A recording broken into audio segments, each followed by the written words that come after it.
quand Elvis est parti à l'armée, il y en a qui ont dit le rock est fini, c'était en 1958, donc on va dire qu'il se porte pas mal pour un mort depuis.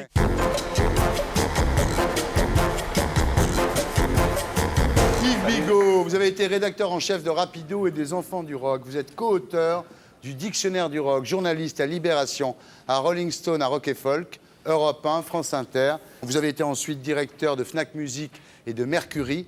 Et vous êtes actuellement directeur des programmes de France 2. Alors, vous préférez J'ai survécu à tout ça, ouais. préférez que je vous appelle Yves ou Monsieur le directeur des programmes, comme d'habitude? Non, Yves, comme d'habitude. Yves, comme d'habitude. Alors, vous publiez chez Flammarion un livre qui s'appelle « Plus célèbre que le Christ ». Vous parlez des animateurs de télé? Ça pourrait presque, en tous les cas, Thierry, votre vanité l'accepterait. Voilà. Je le sais, mais en l'occurrence, c'est donc, comme vous le savez, une phrase de John Lennon dans une interview qu'il avait donnée en mars 1966 au London Evening Star, dans laquelle il remarquait au passage que aujourd'hui, la journaliste s'appelait Maureen Cleave. Voilà, j'ai réponse à cette question. C'est un historien du rock qui sait tout. Voilà. Oui, alors il a dit donc les Beatles, aujourd'hui, les Beatles sont plus célèbres que le Christ. Au départ, c'est vrai que la phrase était passée assez inaperçue. En Angleterre, elle est passée inaperçue et elle a fait scandale quand elle a été reprise aux États-Unis quelques mois plus tard, quand les Beatles sont arrivés en tournée là-bas. Mais scandale à tel point qu'il y a eu des autodafés, que les disques étaient cassés, brûlés dans la rue. Il y avait des menaces de mort autour des concerts, d'annulation, interdiction de passer les disques à la radio sur certaines stations, en particulier évidemment dans le sud, menaces du clan, etc. Et à tel point que Lennon avait été obligé de donner, je crois que c'était à Chicago au mois d'août, une conférence de presse dans laquelle il disait « Je n'ai pas voulu dire qu'on était meilleur, etc. » Et j'aurais d'ailleurs pu dire « La télévision est plus célèbre que le Christ aujourd'hui. » Voilà. Ce qui ramène, Thierry, à votre remarque initiale. Voilà, donc Lennon s'excuse, mais enfin on en parle encore des années après, donc ça a quand même été un gros truc, quoi. Le Vatican avait protesté, l'Espagne aussi, c'était encore Franco en Espagne, donc ça a eu pas mal de remous. Évidemment, ça avait beaucoup remué de choses, les gens, parce que voilà, les gens étaient choqués, d'abord parce que qu'on puisse avoir en 3 ans autant de renommée qu'en 1966 ans. C'était déjà choquant comme phénomène. Et puis, on en parle encore parce que Marilyn Manson, notamment, dit « Les Beatles étaient plus célèbres que le Christ, moi je vais être plus célèbre que Satan ». Donc ça crée des vocations, même en négatif. Marilyn Manson, qui est l'ami... Le gendre, on peut dire, hein, de Jennifer Ayage, votre fils, oui. Oui, enfin non, c'est vous qui avez dit ça.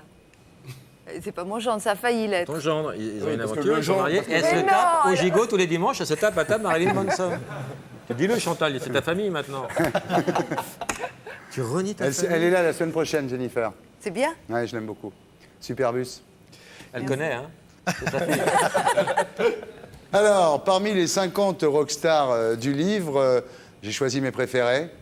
Alors, Brian Wilson. Les Beach Boys, Ouais. le génie fracassé des Beach Boys, qui se met en compétition avec son idole Phil Spector, en compétition avec les Beatles quand il débarque aux États-Unis. Il dit « Je vais faire aussi bien ». Il fait Pet Sounds en 1966 et Good Vibrations dans la foulée. Chef-d'œuvre absolu dont Lennon et McCartney disent que c'est l'album qui les a inspirés pour faire Sgt. Pepper. Les Beatles sortent Sgt. Pepper le 1er juin 1967 et Brian Wilson se dit « Avec les Beach Boys, on va faire encore mieux ». Il se lance dans le projet Smile et il devient fou. Ouais. Et Smile est sorti il y a quelques mois, donc avec 40 ans de retard. 37 ans de retard. Donc, il a pris un acide de trop, Brian Wilson. Ouais, et il vient en même temps d'une famille très traumatisée. Son père était un tyran domestique, qui d'ailleurs, il était, alors comme Beethoven, évidemment, autre génie, partiellement sourd d'un tympan, parce que quand il était petit, son père l'avait attrapé par les pieds et l'avait jeté contre le mur. Et aujourd'hui, comment il va? Alors, ce qui est frappant chez Brian Wilson, c'est que dès qu'on lui parle d'un sujet qui date d'avant l'été 1967, il est tout à fait normal, il est brillant, il a une mémoire, des dates, il est très précis, il est très intéressant. Et dès qu'on parle de quelque chose qui s'est passé après, il est dans le flou total, il ne sait plus où il est, il se met à regarder le plafond, il a les yeux qui Un peu partent comme en vrille. Chevènement. Vous l'avez rencontré, parce que ce qui est extraordinaire quand on lit votre bouquin, c'est que la plupart, vous les avez rencontrés. Ah Quoi. ben bien, c'est le principe, hein, personne n'est dans le bouquin que je n'ai pas rencontré. Ça fait un paquet voilà. quand même. Hein. Paul McCartney. Ouais, et les Beatles.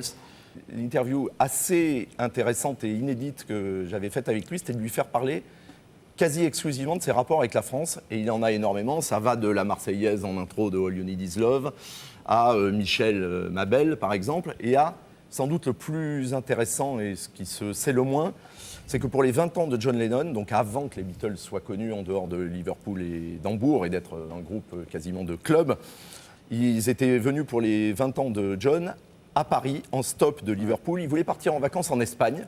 En fait, ils se sont arrêtés à Paris et dans un bistrot du boulevard Saint-Germain, ils ont eu la révélation érotique de leur existence, alors qu'ils avaient déjà été très frappés par Brigitte Bardot. Mais là, ils ont découvert un truc inouï, c'est une serveuse qui avait du poil sous les bras. Et pour des Anglais, c'était impensable. Et donc, au lieu d'aller en Espagne, ils sont restés leurs 15 jours à Paris pour tous les jours aller dans le même bistrot pour mater voir la gonzesse. Voilà, quoi, pour voir cette foufoune placée à un endroit inattendu pour eux. C'est Clapton ou c'est George Harrison qui joue? Le solo, c'est Eric Clapton. Et c'est la première fois que les Beatles invitaient un musicien extérieur, je veux dire, qui joue d'instruments électriques, en dehors de violonistes ou de gens qui jouent des cuivres d'orchestre.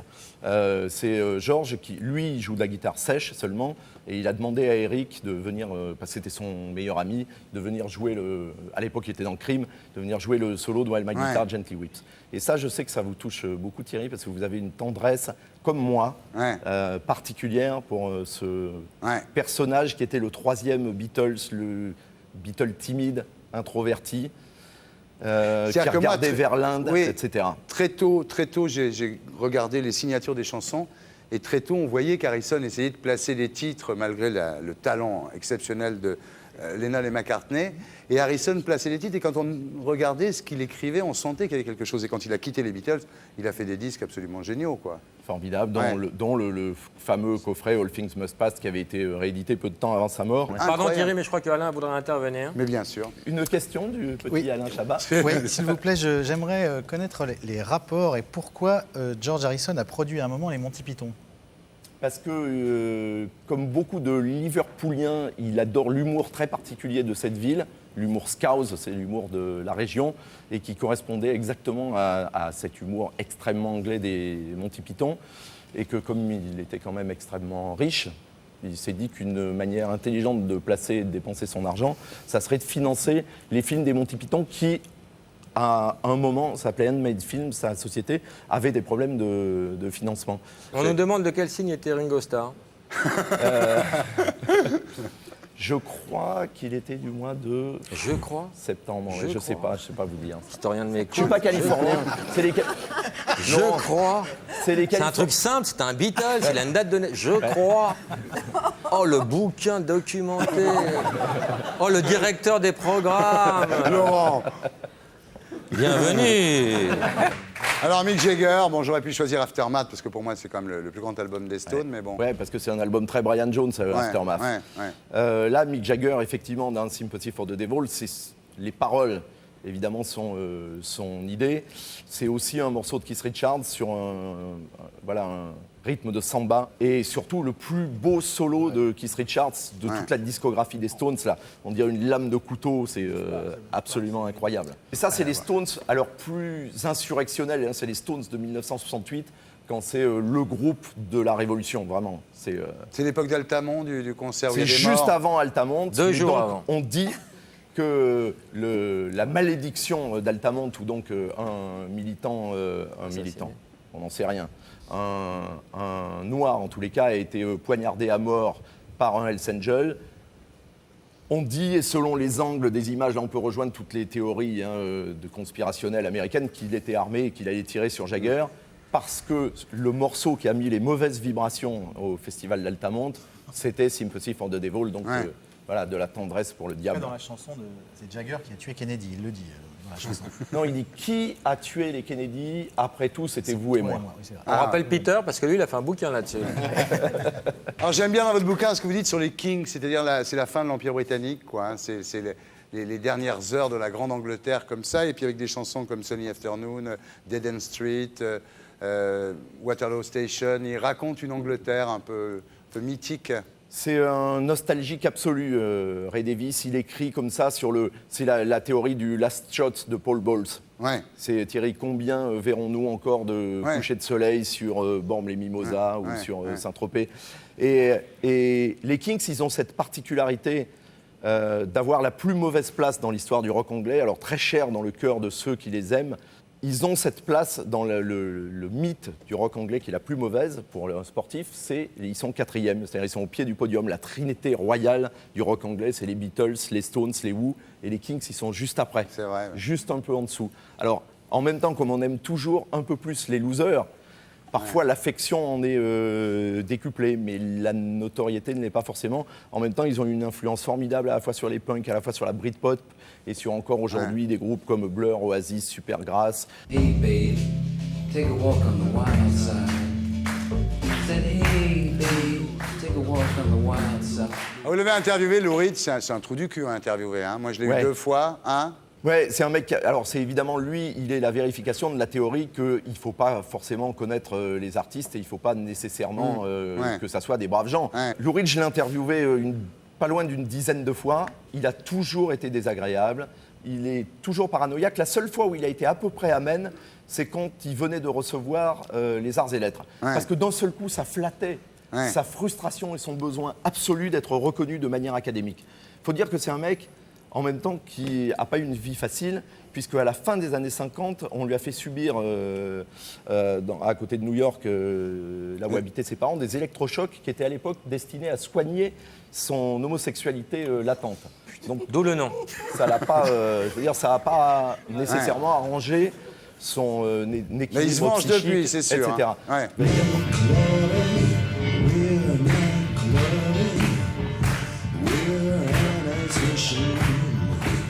On n'est plus dans la même émission, Thierry. Là, on est revenu dans la machine à Lunettes remonter le noires, temps. absolument. C'est la machine à remonter le temps. Non, mais Iggy Pop, c'est une chanson qu'il a écrite avec Bowie quand ils étaient à Berlin, justement.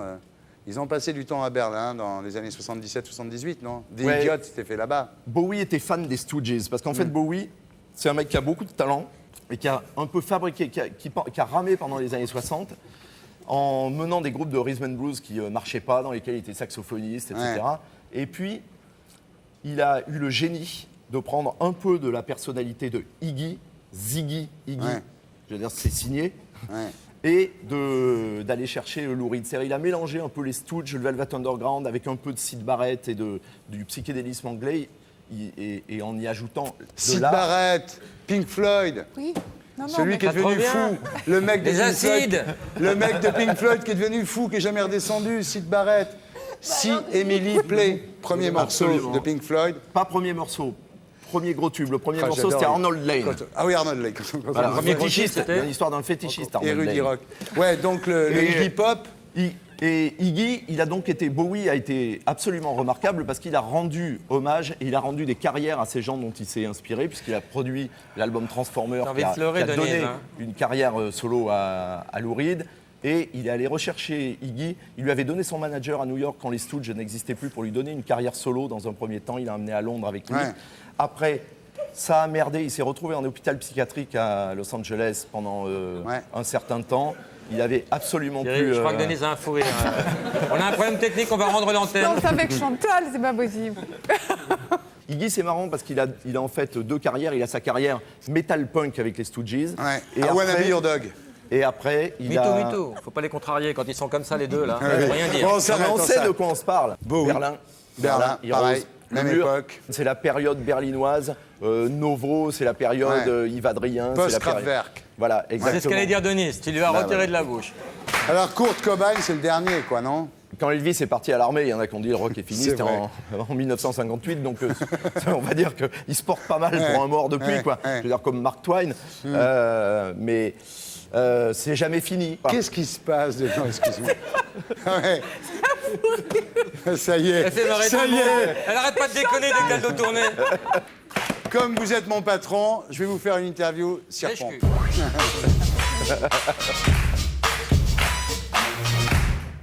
Alors Yves Bigot, j'ai rappelé votre CV, vous effectuez un parcours sans faute, une carrière impeccable. C'est quoi votre secret? C'est de ne pas en avoir. et de ne pas savoir ce que je fais, comme ça je ne peux pas me tromper, Thierry. Très bien. Vous avez un charme fou, un charisme incroyable. Est-ce que vous en êtes conscient, Yves? Je vois que Béatrice vous a parlé, Thierry. Je trouve que vous avez un côté un petit peu Marlon Brando. Vous devez avoir une cote incroyable avec les femmes, non? Je vois que Béatrice vous a parlé, Thierry, mais je me porte beaucoup mieux que Marlon Brando aujourd'hui. Vous êtes l'un des meilleurs directeurs des programmes que France 2 n'ait jamais eu. Tu dois avoir la langue chargée. Hein, Ça va être dur de vous succéder, non? Vous pensez pas? Thierry, sauf si vous vous décidez à franchir le pas. Tout Paris bruise de vos exploits. On dit que vous êtes aussi redoutable au bureau que dans un lit, c'est vrai? Je vois que décidément vous voyez beaucoup votre femme en ce moment, Thierry. On vous a déjà dit, Yves, que vous aviez une voix particulièrement craquante. C'est pas un hasard si j'ai fait 20 ans de radio. On vous a déjà dit que vous aviez une vraie gueule. On m'a souvent demandé de la fermer aussi, Thierry. On vous a jamais proposé de faire du cinéma et je suis étonné. Si, ce soir, vous venez de le faire. Puisqu'il paraît que vous faites du cinéma désormais, Il Thierry. paraît. J'ai lu votre bouquin, je trouve qu'il aurait pu avoir le Goncourt, vous ne trouvez pas, non? S'il y a un concours des essais, pourquoi pas. Vous avez écrit d'autres livres que je pourrais lire? Mais j'espère que vous les avez déjà lus, Thierry, sinon je vais mal le prendre. C'est un vrai directeur. J'adore votre veste. Ça vous dérange si j'achète la même?